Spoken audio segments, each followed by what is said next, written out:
Sveiki, šį savaitgalį Europos dėmesį kaustė Miuncheno saugumo konferencija, kur rinkosi ne tik Europos, bet ir kitų galingiausių pasaulio šalių politikai. Dėmesio centre buvo Europos ir Amerikos santykiai, bei Europos sugebėjimas apsiginti nuo Rusijos.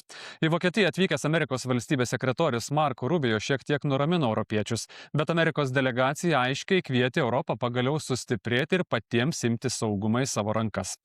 Tad kas vyko Miunchene, apie ką susitikę kalbėjo politikai? Šiandien apie tai kalbu su buvusia krašto apsaugos ministre Seimo nare Dovilė Šakalienė. Sveiki, ponia Šakalienė. Sveiki.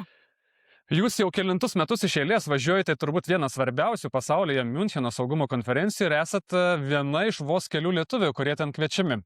Kas šiemet buvo kitaip nei ankstesniais metais? Gal kontekstų iš tikrųjų, kai kalbam apie gynybos formatą, tai yra svarbiausias ir prestižiškiausias gynybos forumas pasaulyje. Tik tai galėtų, aišku, konkuruoti Shangri-La dialogas vykstantis Singapūre, bet ten iš esmės yra skirta gynybos ministrams. Tai čia šiuo atveju, sakyčiau, tikrai Miuncheno reikšmė yra labai didelė. Kodėl nuo to pradedu? Dėl to, kad iš tikrųjų tai dar kartą šitoje konferencijoje, jau ketvirtoje tikrai man, pasitvirtino, kad didžioji politika labai daug priklauso nuo asmeninių ryšių ir valstybių vadovų asmeninis ryšys iš tikrųjų, net negali būti turbūt pervertintas, labai didelė reikšmė. Ir šį kartą įtampa vibravo koridoriuose. Iš tiesų, nepaisant to, kad Jungtinių valstijų užsienio reikalų sekretorius, valstybės sekretorius Marco Rubio iš tiesų pasakė kalbą, kuri ženkliai skyrėsi savo emociją nuo praeitų metų viceprezidento J.D. Vance'o kalbos, tačiau pykčio, nusivylimo, nerimo buvo tikrai nemažai ir mums kaip Lietuvai yra tikrai įtemptas momentas, kad iš Vokietijos pusės ypatingai, tarkim, uždarose pokalbiuose, panelinėse diskusijose, ekspertų vertinimuose ir net tame pačiame Miuncheno saugumo indekse labai daug frustracijos ir netgi tiesiogiai pykčio Jungtinių Amerikos valstijų adresu. Ir tas pats dramblys, kuris pavaizduotas ant Miuncheno saugumo konferencijos visų leidinių ir būtent saugumo indekso ir ta wrecking ball arba griaunamoji politika, tai net netarp eilučių, neužuominomis, tiesiog pirštu rodoma į Vašingtoną. O mums vis tik tai turbūt reikėtų ir savo pačių fragmentiškumą, klaidas, negebėjimą tam tikrų grėsmių suvokti laiku, įvertinti kaip nemažesnę griaunamąją jėgą, nes pažiūrėjus į duomenis G7 valstybių kontekste, Rusijos kritimas per 7 vietas žemyn per porą metų nuo 1 vietos iki 8 vietos rodo, kad ir mums patiems tikrai labai rimtai yra apie ką pagalvoti. Tuo pačiu gal toks trumpas komentaras apie tą kalbą. Tai vienas Apie dalykas. Rubio kalbą, ar ne? Taip, tai iš tikrųjų turbūt jau net tiek kartų turbūt jau atsakinėjau klausimus apie būtent šitą kalbą, kad net nebepaminėjau, kad tai Marco Rubio kalba. Nežinau, kuo ji kai kuriuos politikus nustebino, nes tikrai tai buvo labai nuosekli žinutė, kuri buvo kartojama nuo pirmos Donaldo Trumpo atėjimo dienos, kad amerikiečiai nori stiprios Europos.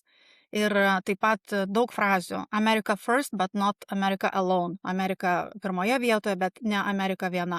Kad Amerikos ir Europos bendradarbiavimas yra labai svarbus. Kad stipri Europa yra kritiškai svarbi stipriam aljansui ir taip toliau.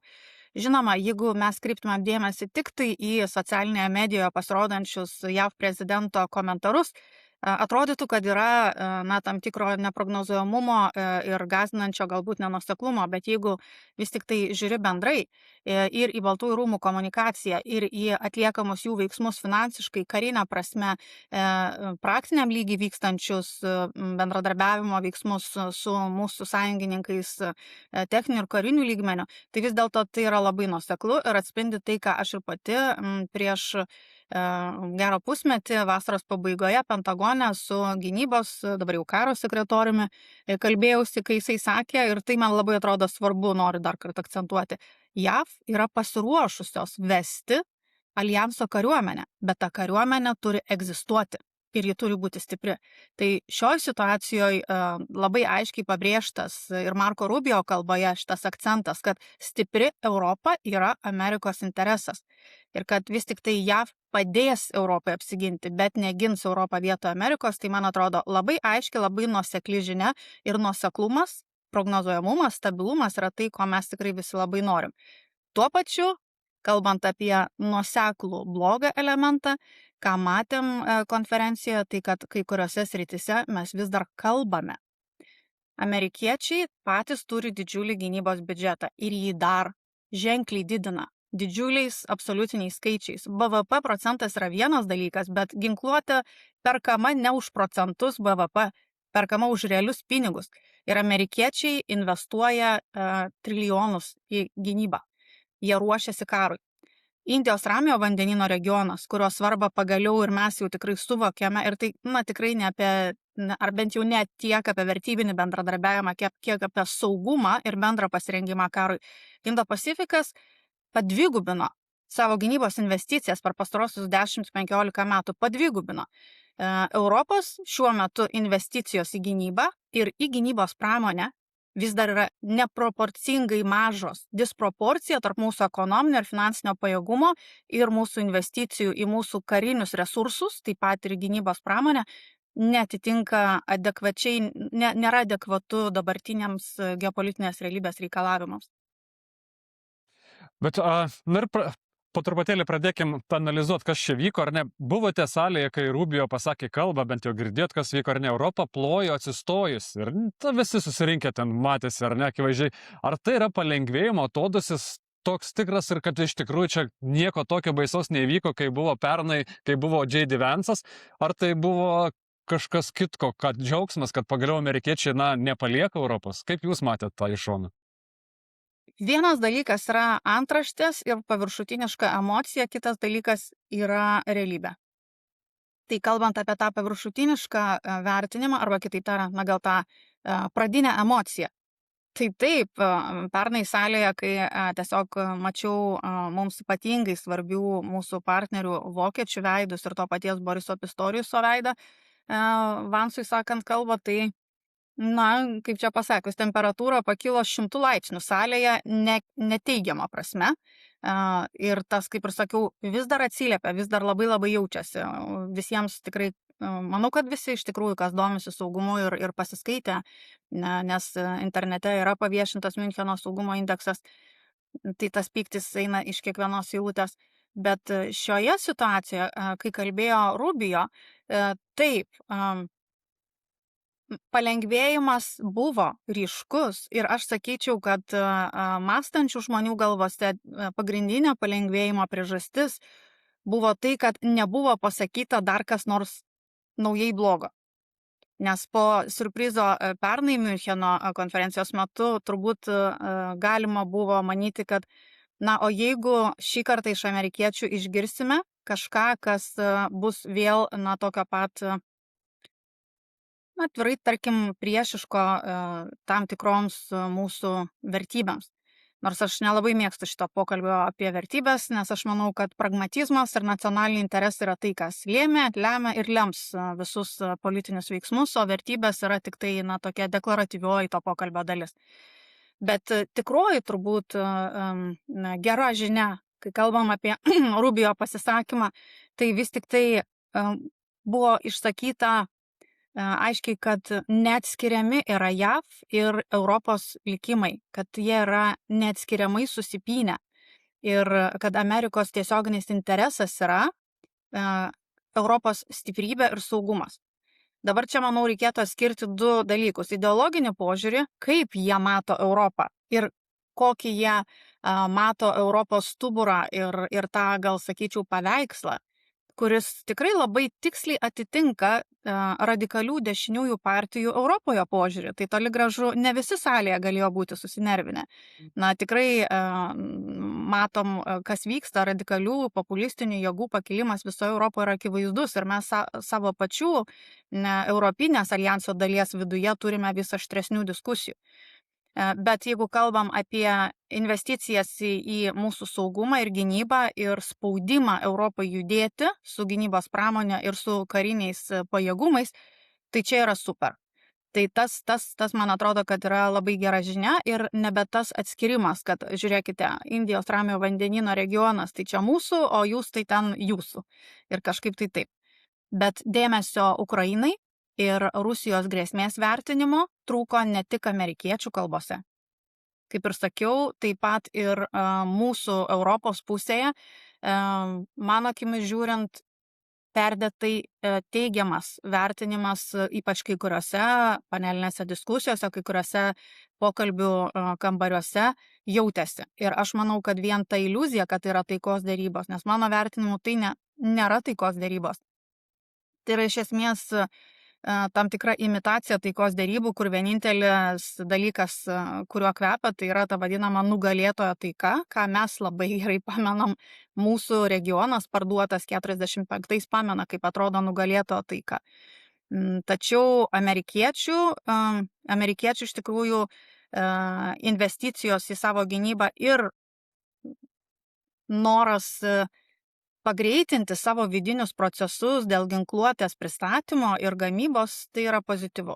Ir kartu pripažinimas vis dėlto labai irgi nuoseklus. Amerikiečių ginkluotės pristatymai vėluoja, kartais drastiškai. Problemos su įsigijimais iš Amerikos yra tokios pat rimtos, kaip ir problemos su įsigijimais iš Europos. O kai kalbam apie tam tikras Europos šalis, tai jos netgi ženkliai geriau atrodo sugebėjimu deliverinti taip pat ir rimtą, didelę karinę techniką.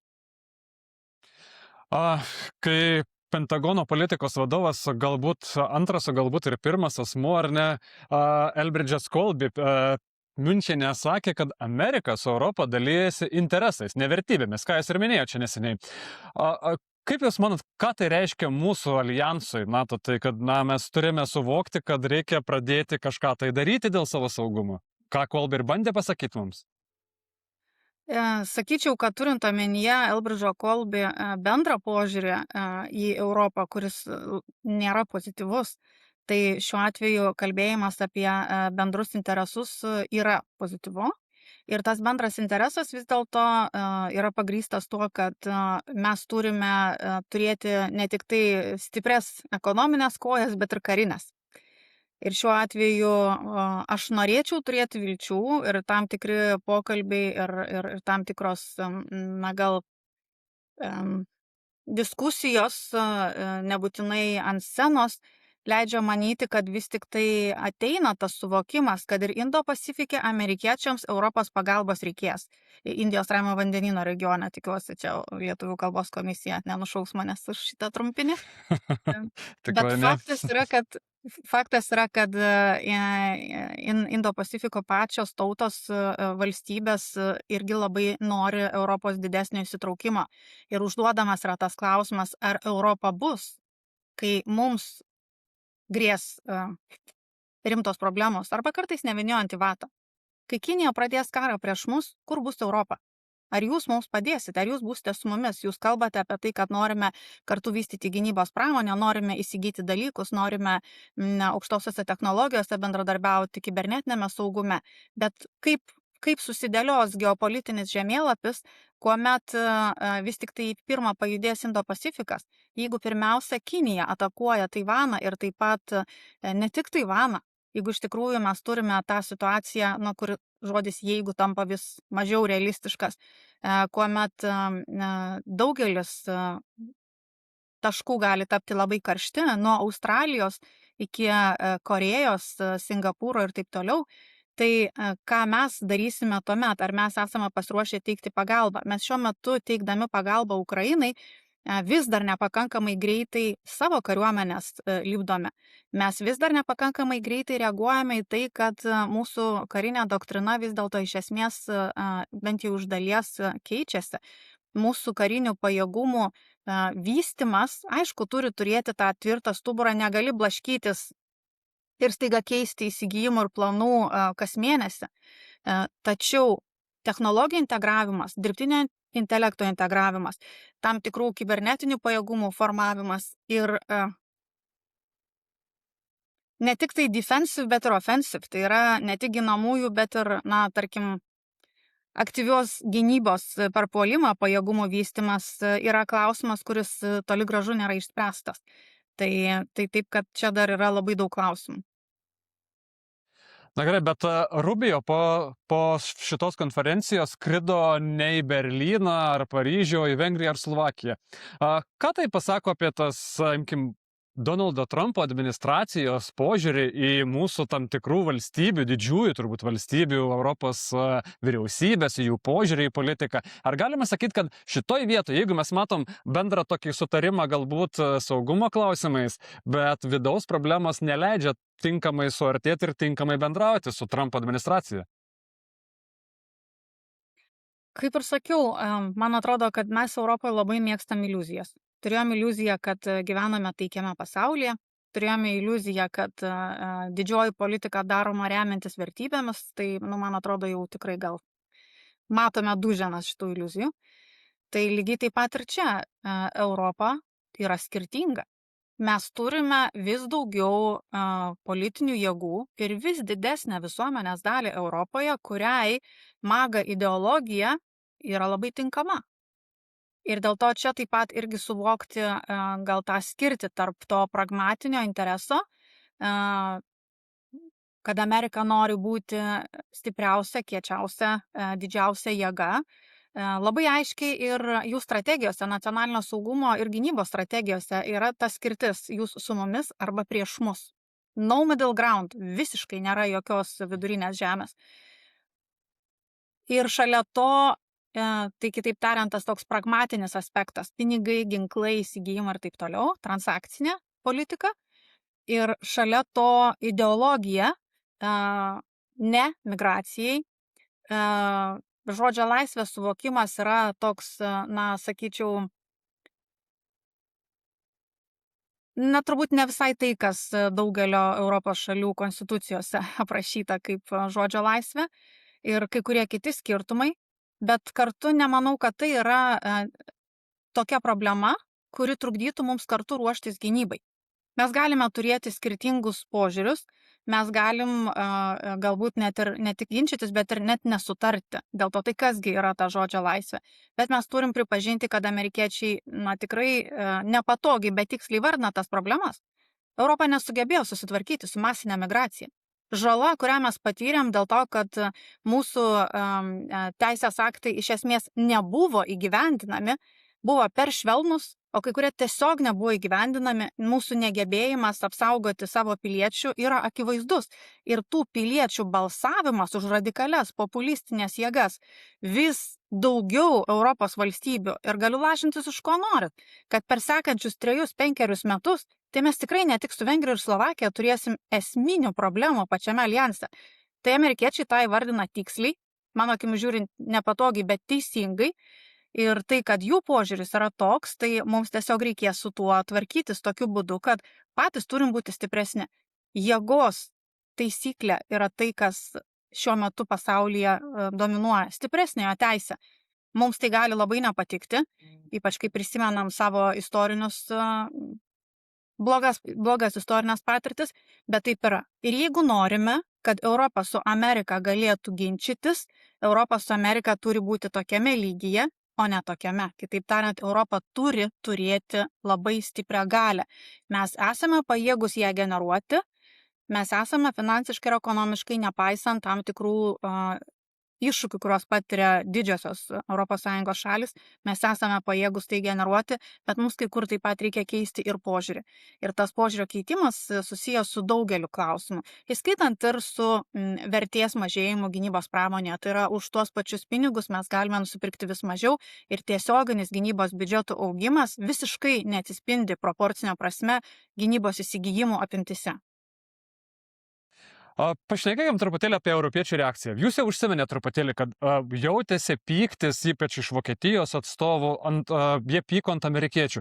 Už ką Europą jaučia pykti Amerikai, jeigu patys esame silpni ar nepasirengę gintis?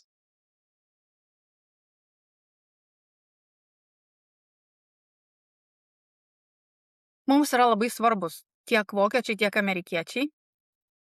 Tai todėl norėčiau diplomatiškai nelysti į šitą gylį įtampos, bet turbūt tokie du momentai, kurie mums yra labai svarbus, yra tai, kad dėja Amerika šiuo metu gali leisti savo aroganciją. Tai dar ne visas pokalbis. Likusią interviu dalį kviečiu žiūrėti mano Substack, Contribui ir Patreon platformose.